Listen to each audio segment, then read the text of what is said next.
Work on 30%. Ayan guys, no? Magandang gabi sa atin lahat. At holiday ngayon, Ninoy Day. So may pasok pa rin kami. So 30%, no?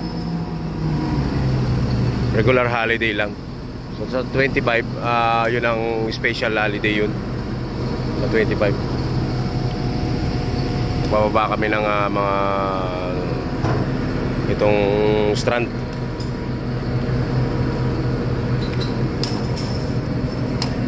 Ito yung aking masisipag na leadman. Ito si leadman ko, leadman.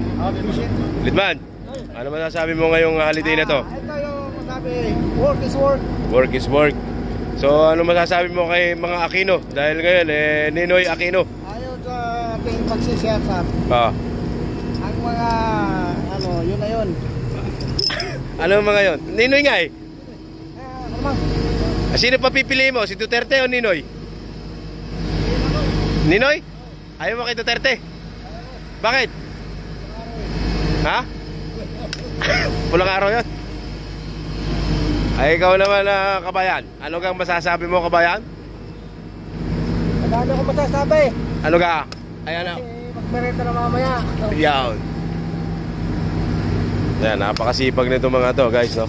Pagka kayo nangangailangan ng mga lalo na sa mga kaibigan kong kakilala ko na operator, pag nakita nyo itong dalawang rigger na to, napakasipag, magaling, dumiskarte. Ayan. Sipag na mga yan. Ito yung aming operator, veterano yan. Si Kuya Boy. Ayan, napaka yan. Galing yata ang EEI. Galing EEI yan, no? Nerno? Ayan, Kuya Boy. Ano yung pilido? Last na tanong. Ano mo sasabi mo kay Marcos ngayon? Sabi ko kay Marcos ay kailangan ipatupad yung batas. Na ano? Yung mga nangailangan ng tao. Yan, ibigay, no? Ayan, tulad natin manggagawa.